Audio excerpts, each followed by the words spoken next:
Well, we had a big one last week, a couple of weeks ago, didn't we? Again, that today, very similar, I think, Steve. We expected United to come in and be a lot tighter than they were. As we mentioned before, 7 minutes in, they're already down 1-0. So from then on, they have to at least try and come out and play and take the game to them. But quality-wise, it just wasn't good enough. We spoke to Owen about patterns of play as well, trying to play out from the back, trying to get through midfield to a forward player. There was nothing. Technically, they were poor on the ball. They gave the ball away all the time. And it shows how far away they are when you then look at the other side, how comfortable they were in possession. The angles they make, Rodri, the angles they make, Bernardo Silva, Kevin De Bruyne, always in space, 1-2 touch, pass the ball. It was a massive golfing class, we know that, but does anything change? Are we really surprised by United being short of City and Liverpool? I don't think they're massively short of Chelsea in all honesty. I think they could go and beat teams like Chelsea. And I think just the same now is going to happen again. We'll struggle against the big teams. We might go on a run now, beat all the teams we expect to do, and then think we're a good team again. But realistically, you'll come straight back to this type of performance and the Liverpool performance. And in terms of those numbers and what Paul's saying, this is an incredible stat. 13 years they've been collating those stats that we use every week, and in that period in the Premier League, that is the lowest touches that Manchester United have ever had in an opposing team's penalty area. And they were at home. I mean, that's the biggest way. I mean, I said to Scholes halfway through the first half, I said, they'll be happy with this at 1-0. And even in the second half, I said to him, they'll be happy with this at 2-0. And I think that's what it was, Steve. You know, it was almost like, we'll take this now. But the point is, you got to have a go. You know, you got to put some pressure on, get the bodies forward, get some crosses in the box, interchange, link. They've got so many unbelievable attacking players. Jadon Sancho, Marcus Rashford, Cristiano Ronaldo, Bruno Fernandes. Boys got to create and be brave. Before the game, this crowd was positive. They were very, very optimistic that something could happen. As Scholes said, once the goal went in, it changed. But they need to be able to do more. I mean, 4 touches in the opposition's box. Look, it was 2-0, but it felt like it was more in the game. And the thing is, Liverpool were clinical, that's why it was so high. If it wasn't for David De Gea, that probably would have been more. Yeah, let's go back to the goals they concede, because as Paul said, from 7 minutes in, they were chasing the game and chasing shadows at times. Well, I'd say from 7 seconds into the game, Steve, that they were chasing it, because, you know, the way they set up, they were just never going to be in the game. Bailly, I think he can possibly be. I mean, it's not really that dangerous ball. It's coming into an area. You should be able, if you're front screen, you should be able to clear it. It was a great ball to start with from the right. You know, they've regurgitated possession. Cancelo, very good off either foot. It's a decent enough ball, but Bailly should be clearing that with his right foot, slashing at it, miss-kicking it. It's very, very poor. He's so slow to get himself back into position. He's actually strolling up to the halfway line to get in position where he can just side foot it out. I thought one of the biggest problems in the game was Cancelo and the fact his attacking position. I mean, he got 3 assists in the Champions League midweek. Any chance somebody can come pick him up? I mean, how easy is it for the lad to get crosses in? And the problem was Bruno Fernandes had to come out and play there, but you don't want your number 10 tracking all the way back on the fullback. So they had so many issues. That's too easy at Old Trafford. How can you have that much time on the ball? Credit Bernardo Silva, that's smart. He's the one that instincts, he feels that, and it's a good finish. That's what happens with this system though, Steve. When you play against the five at the back, Foden and Jesus pin them back, then the opposition fullbacks, Cancelo and Walker today, they control the game because there's nobody can get out to him. If McTominay or Fred try and get out to him, they just pop it into midfield. And them 2 players were absolutely brilliant on the ball today. They were almost like central midfield players, and they controlled the game from them areas. And it'll be no surprise to hear that Cancelo and Walker had the most touches of the ball in this game. Those Manchester City fans in full voice away to our left-hand side. One of those fans is one of their players, of course. He will have enjoyed this so much at Old Trafford. Here's players, of course. He will have enjoyed this so much at Old Trafford. Here's players, of course. He will have enjoyed this so much at Old Trafford. Here's Phil Foden. You haven't beaten your City rivals in the last 4 games. Does it make it even sweeter to put in such a dominant performance to take all 3 points? Yeah, I think we had the game of our lives today. Everything just went right. A lot of possession, a lot of chances. And yeah, we dominated from start to finish, which is obviously really good. There was so much of it, but for you, what went right the most?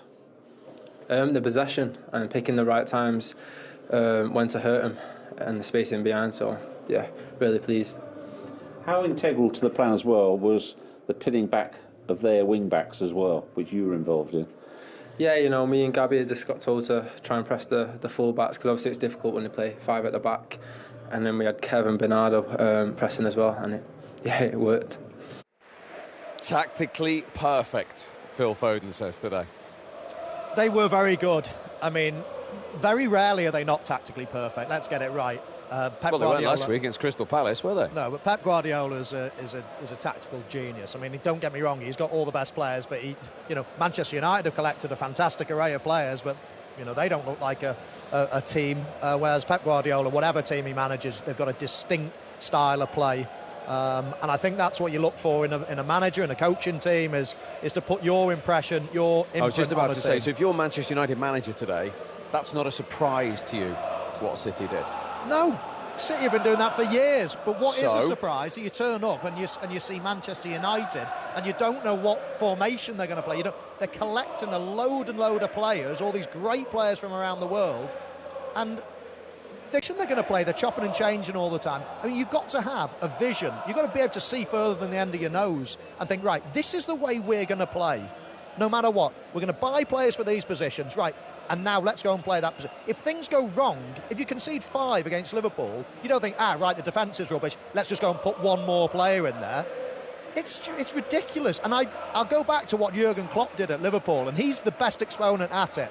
He came in and said, this is how we're going to play. Our full-backs are going to bomb forward. We're going to have a sit in midfield. We're going to play 3 up front. And do you know what? We'll go 3-0 up, and then they used to concede 3 all the time. And what did he think? We're conceding all the time. Let's put more... No, he didn't. It's the best thing in the world because it weeds out the weak.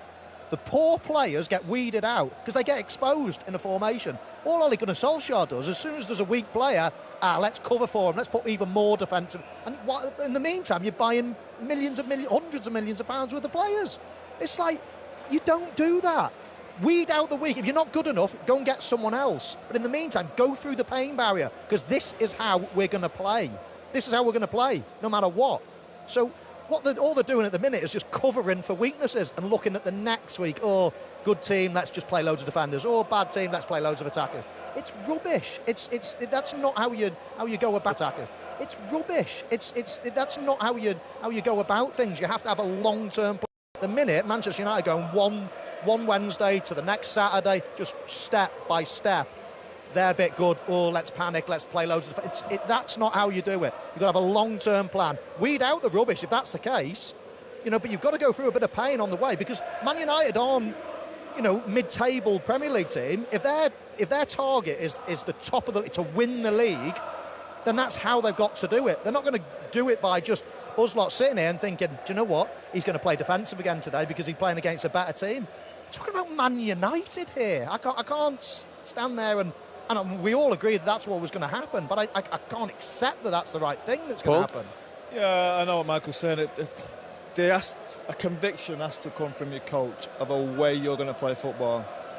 Ollie's been here 3 years now, and we're coming today not really knowing what he's going to do, as Michael said. And again, that ruins everything. That makes the recruitment almost impossible because you're not buying players for a system. You look at Pep, he buy players for his system. He brought Grealish in this year for his system. Mahrez in for his system. Jurgen Klopp brings Jota as another forward in for his system. We're bringing players in and trying to shoehorn them into positions. Just the next great player we'll bring in, isn't it? He's the next most expensive player. He's the next one who's mentioned in the papers all the time. We'll bring him in. He must be brilliant. Oh, wait a minute. Where's he going to play? How are we going to play?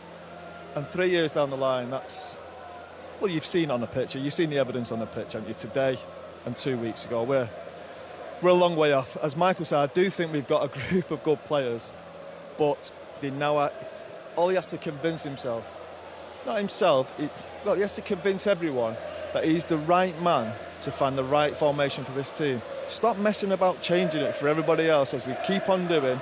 If something's not right, we'll change it. We'll cover for him, as Michael said. He's got to now have a conviction. Look, it's 4-2-3-1. It's 4-3. Whatever it is, I don't care what it is. Yeah. Have that conviction that suit the players that are in the team. Actually, we actually said before the game, the 3-5, it doesn't really suit the players of the team. Wan-Bissaka, useless on the ball at right back. Brilliant defender, useless on the ball at right back. 3 centre-halves, none of them are that good on the ball. 2 centre-half, none of them are that good on the ball. They have got to find a way. Ollie's got to find a way, the best system, and it's his job, by the way. He gets paid well to do this, to find the best system for this team, the best way of playing with the best players in them positions. And I think there's a squad of players there that could be okay. Okay, yeah. We'll just pause on United. That's 8 home defeats in this calendar year for Manchester United, incidentally. Let's get some City reaction again. Here's Pep Guardiola. But understandably delighted Phil Foden. He felt that your team's there. As you said at the end, I don't think he can believe how comfortable that was for a derby. But you want to go back to your original point. Sorry, we had to stop you in full flow for Pep Guardiola. I was listening to Scholes with interest, and I just think that at the minute Manchester United are being managed as if they're, a mid-table team in a way, firefighting all the time. Like a new team will come to town and they'll change their way of playing and to suit them. And I just don't think that's if that's the game plan is just to be in and around the top 4 and Europa League places, then fine. But it's not. You ask any fan, you ask any ex-player, they all want to win the league. They strive to be the best. And if you're going to be the best, you have to go through a bit of pain along the way. And that's okay. Man City coming to town, don't matter. This is the way we're going to play. And you know what? We might get beat 3 or 4-0. But that's going to just highlight where we need to improve, and that's the only way you progress. Not by disbanding everything that you've just invested in, trained for, everything else. Disband all that because a good team are coming to town, and now we're just going to, forget about Sancho. We've just spent 70, 60 million on or whatever. Forget about the next player, all these great players. No, you've bought these players for a reason. Go and play them in the best positions, in the right formation, and then might go through a bit of pain along the way, but you'll get there eventually. Because this squad, by the way, Steve, is not that much worse than the other top 3. The player for player, they've got some incredible players, but they're miles off it because the way it's being run. Where do you stand on this? Yeah, I think they got a lot of issues. I think in terms of defensive, they've gone poor all of a sudden, which was one of the strongest points last season. There's no patterns of play in possession, so then the players look up and there's nobody to hit. Can't get out. If you watch all the top teams play, you know where the ball's going to go before it even goes there. Every time it goes pop, pop, pop, pop. You watch the City players, we saw them from the side today. They all sit in little pockets of space where they know is their space. So if the ball goes there, somebody's in there. For United, they're always just reacting. And you know how the top teams are going to play. The boys are right. The formation pretty much doesn't change depending on the personnel. And I think for United, every time you come here, it could be a different shape, different formation. And that's just the